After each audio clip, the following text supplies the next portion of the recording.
you have a lot of opportunity to participate in campaigns. Why Giving Tuesday? What significance does it really have for you?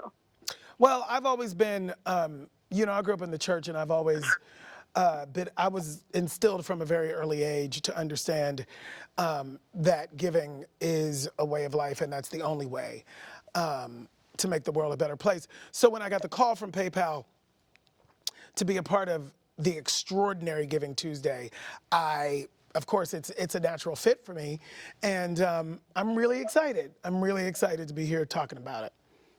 Given the fact that Giving Tuesday is pretty much the antithesis of Black Friday Yeah.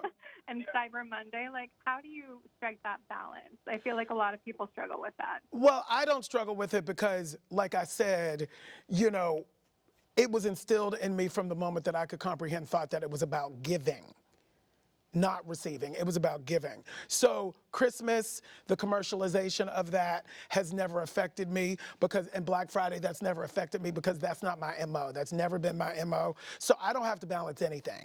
It's always been about giving for me. So that's my go-to posture. So I don't have anything to balance when it comes to that. It's the natural position for me to be in the spirit of giving.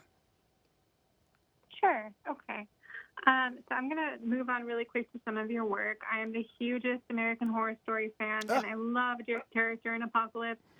Can you tell me what your AHS experience was like? Any, special memories from your co-cast members, memorable moments? The only thing that I can say about that is that before American Horror Story, I could not watch a horror movie.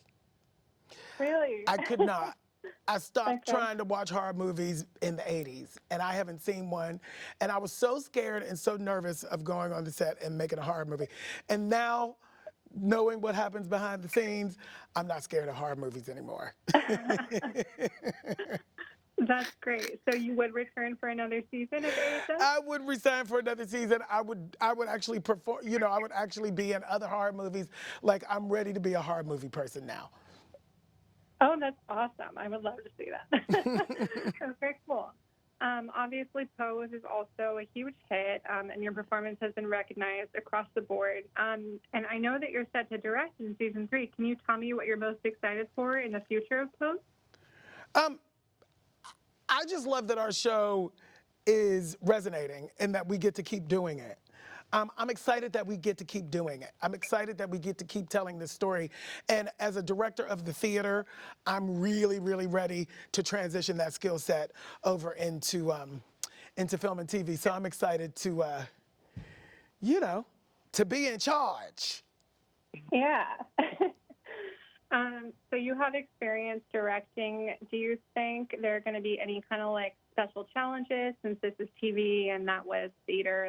Is there anything different? Have you already started kind of imagining, or have you already partaken in some directing roles, or what does that look like for you? I've been on the other side of the camera. I've been in the building. I know what I observe a lot.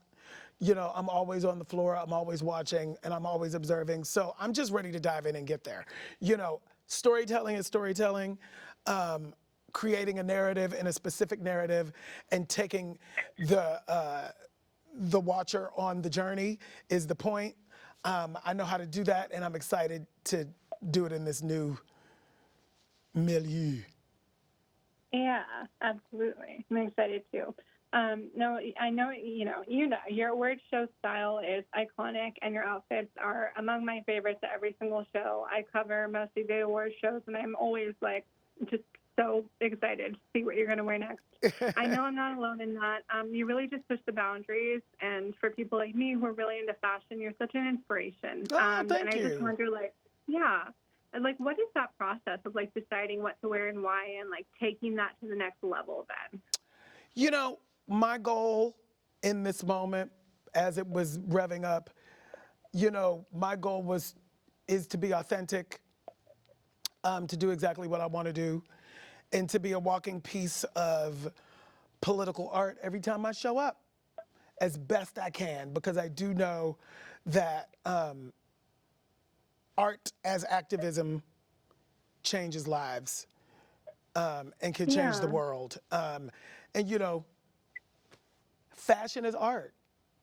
And as you can see, it's creating a conversation that didn't exist before, and I'm very proud of that. Yeah, so true. Did you anticipate like that level No, of I buzz and didn't. conversation? I did not. I didn't. I mean, I knew it would cause a stir. I've always caused a stir, with my fashion choices throughout my life. I've always sort of been on the edge of that. I didn't know that it was going to be like a BOAO thing. And by that, I mean before Oscar and after Oscar. Like, it's a defining moment in my life that will be with me when anybody speaks of me for the rest of time. And that's really, that's significant. That's really significant. That's amazing. For anyone else who, would really like to do the same thing, but maybe feels a little held back, like, oh, what will people say? What will people do? Like, what sort of like words of wisdom or experience or advice would you give to someone who like really wants to do the same sort of thing you're doing, but is really still trying to work up that courage? Well, you just answered your own question. I mean, the first thing that you need to do is make sure that your validation doesn't come from outside energies. That's it. Right. That's all there is to it. It doesn't matter what anybody else thinks. You stand on your own 2 feet, you stand inside of one's own authenticity and do what you want. Period. It doesn't matter what anybody thinks about it. That's the best advice I can give to anybody. And it takes a long time to get there. And especially in this new social media world, where everybody's looking for how many likes they have. Right. Doesn't matter. None of that matters. Okay, so I just want to end. I don't know. Are you able to talk about Cinderella at all? I can talk about Cinderella in that it's, a new take. It's a Cinderella for the Me Too generation, and it's hip, it's cool, it's present, it's of the moment, and I'm playing the fairy godmother. So there you have it. Okay, thank you so much for your time, Billy. I really appreciate it. It was so great talking to you. You're welcome.